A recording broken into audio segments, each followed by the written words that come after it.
Okay, so I'm gonna go ahead and pour a whole bunch of oil onto the bearing and then lubricate the seal as well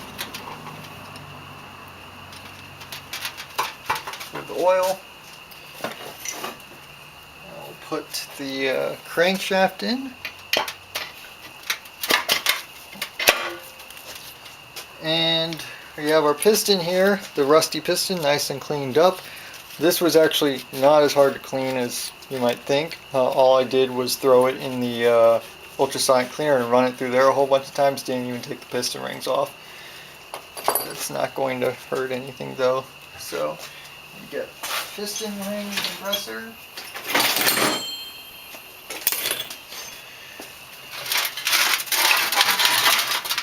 And lots of oil. Because when assembling an engine, you can never have too much lubrication.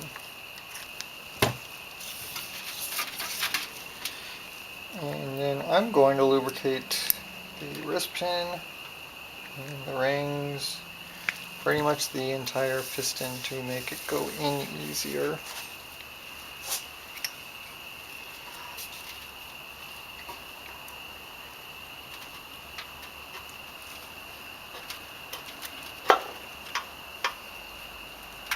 Okay, we'll get the ring compressor. Just wipe this off real quick.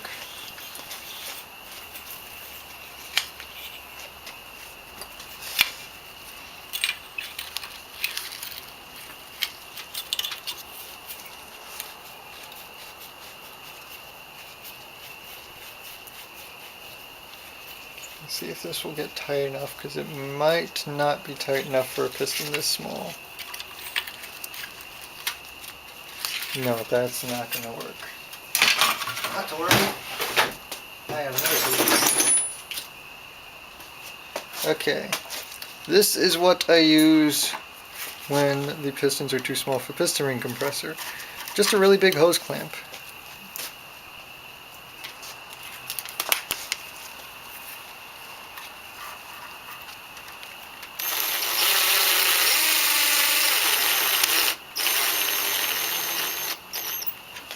Okay. Hopefully it should just slide right in nicely.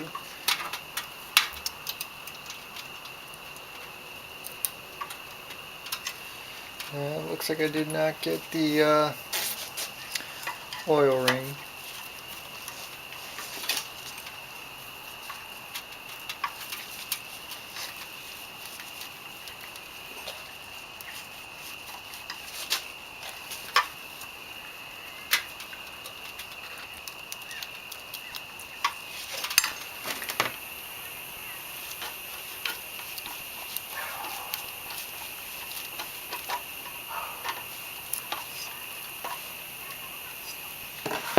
Okay, now just take the back of a hammer.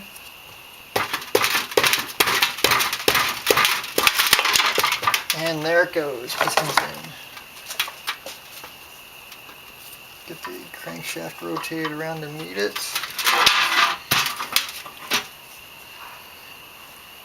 So, some oil on the journal.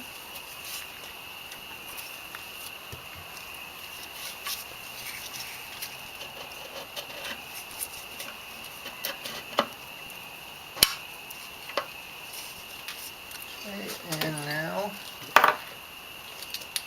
the rod cap. And a little oil on there.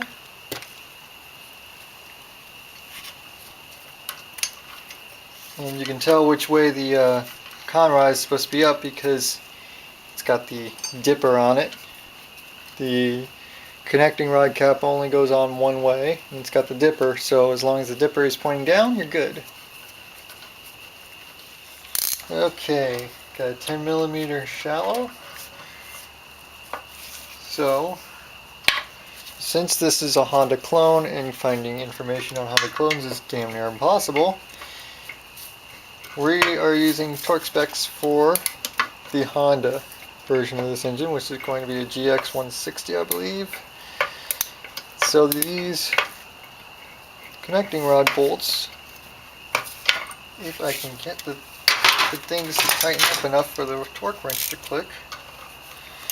I'm going to tighten these down to 7 foot-pounds or 84 inch-pounds.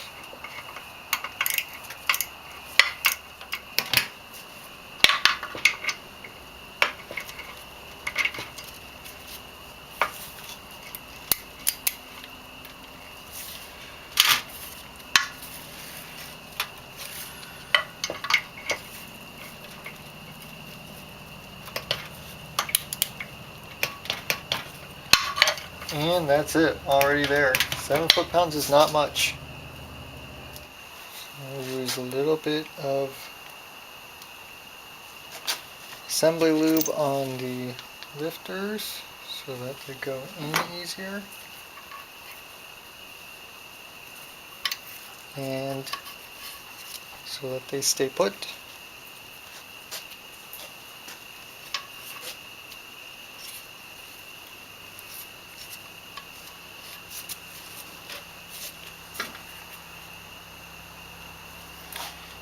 The lubrication on the faces.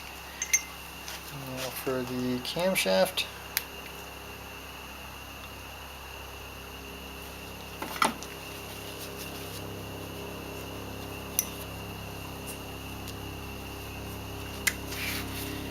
And where is the timing mark? There it is. Got the timing mark. So we got a dot there, dot there.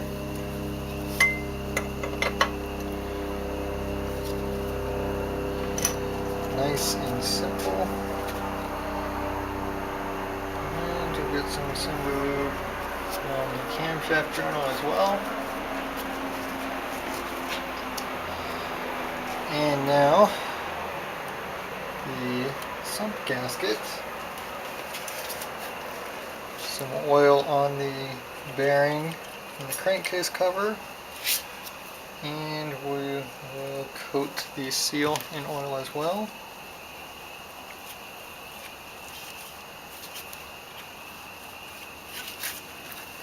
And just slide it on.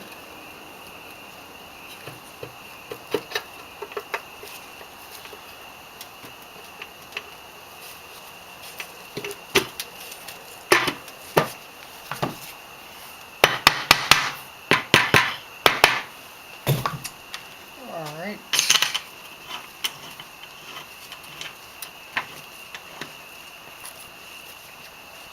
Sump bolts in.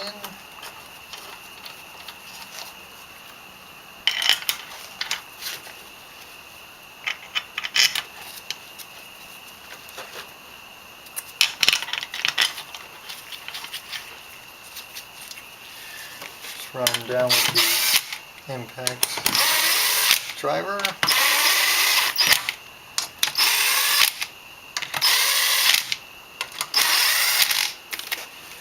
And now we're going to torque them to Honda specs, which is 18 foot-pounds or 216 inch-pounds. That's for a GX160.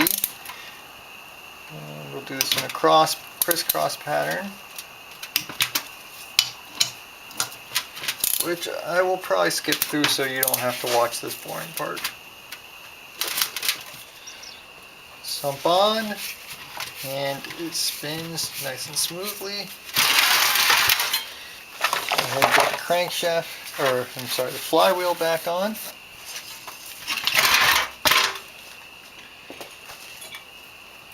We still have the key on the crankshaft, never took it off. Set that back down.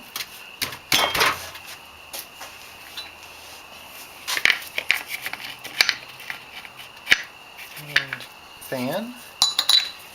And starter cup, then nut.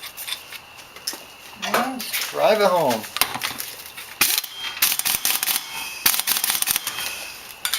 Okay, that should be good. So,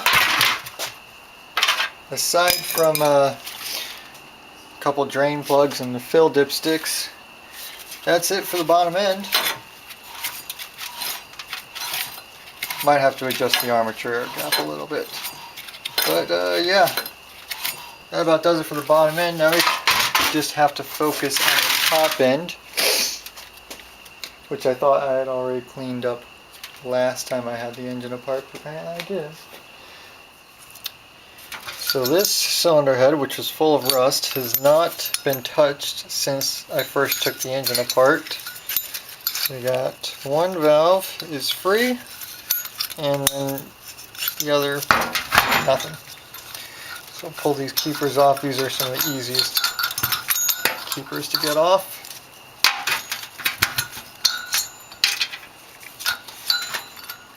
And there's one of our valves. Yeah, that's pretty nasty, and the housing isn't much better. I'll convince this other one to come out.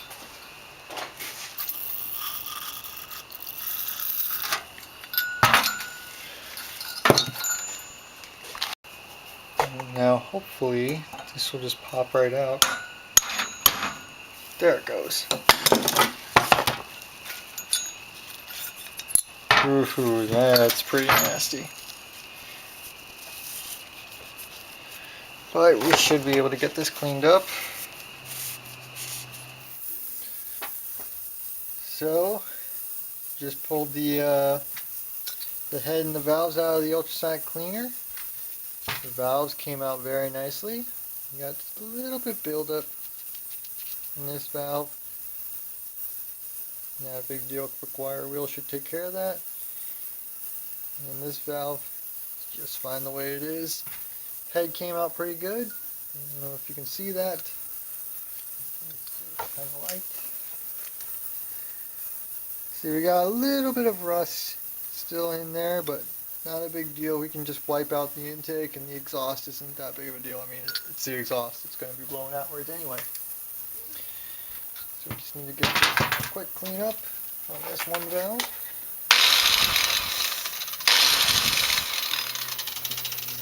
Okay, so that's all clean. This is the intake valve. I'm not too concerned with the exhaust valve because it's the exhaust valve, you know. If it's got a little bit of rust scale on it, you know, it'll break off.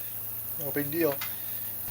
So now what we're going to do is lap the valves. I'm going to put a little bit of oil in the valve stems so that they don't, so that they have some lubrication.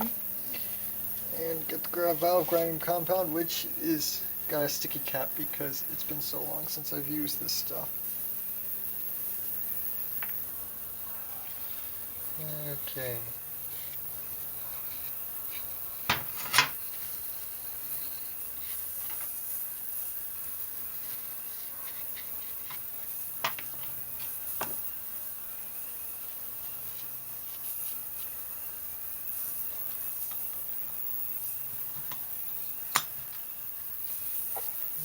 Okay. Hopefully this suction cup sticks.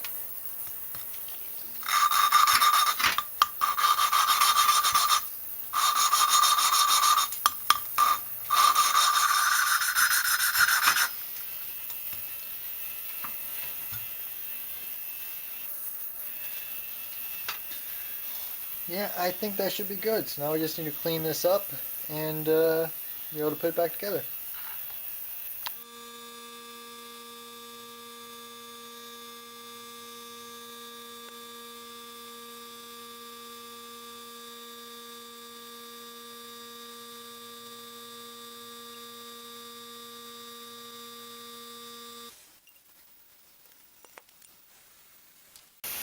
The head gasket on now, and I'm going to tilt this up because I already know that it's not going to cooperate lining up.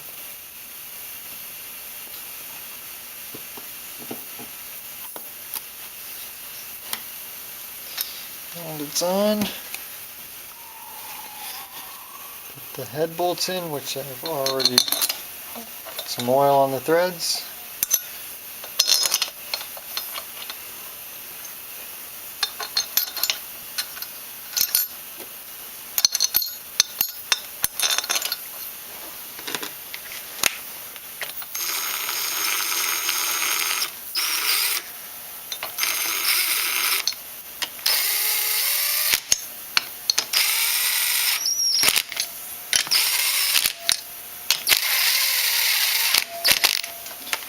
Okay, and these head bolts are supposed to be torqued to 17 foot-pounds. I don't know why they get torqued less than the sump bolts, but they do.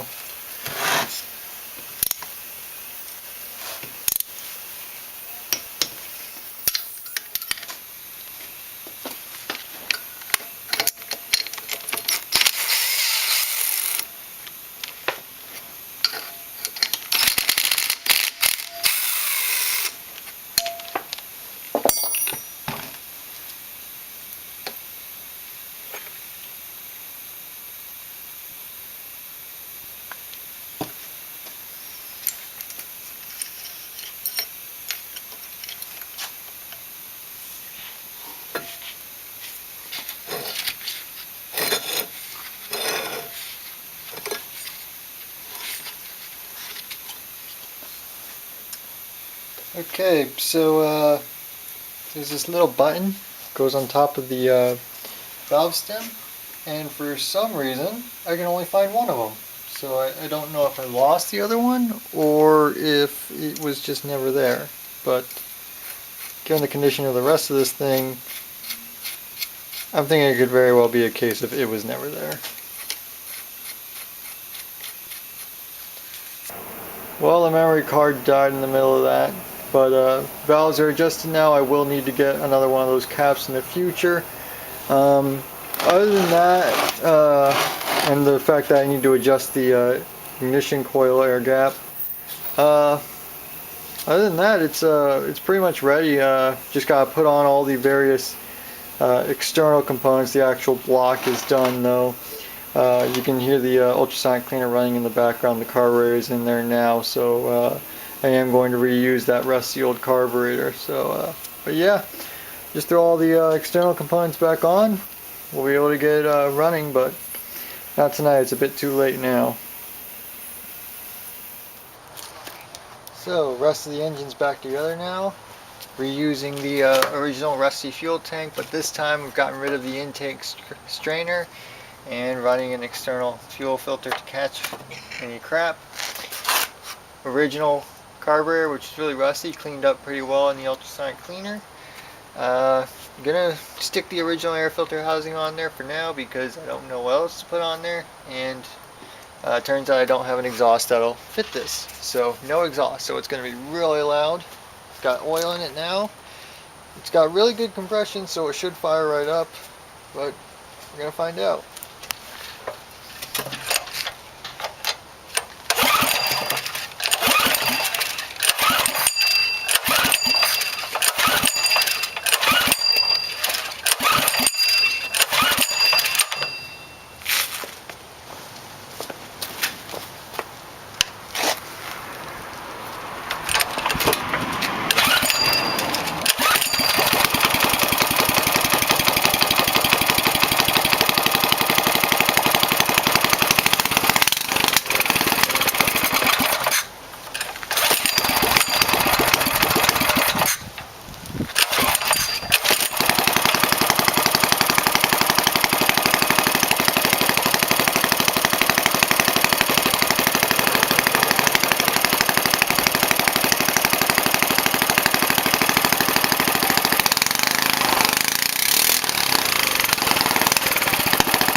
Well, it runs. It's a little finicky though. It's probably running lean because there's no exhaust on it. But yeah, the engine runs now. So success. Now we'll just honestly, we're probably gonna put this on the go-kart because I have not been able to source an engine I'm happy with yet. So we'll see how it does. I'm gonna have to change the oil pretty soon, no matter what, because it's basically gonna go through another braking cycle since honed out the cylinder. But yeah, that pretty much does it. Just needs a few finishing touches and it's good.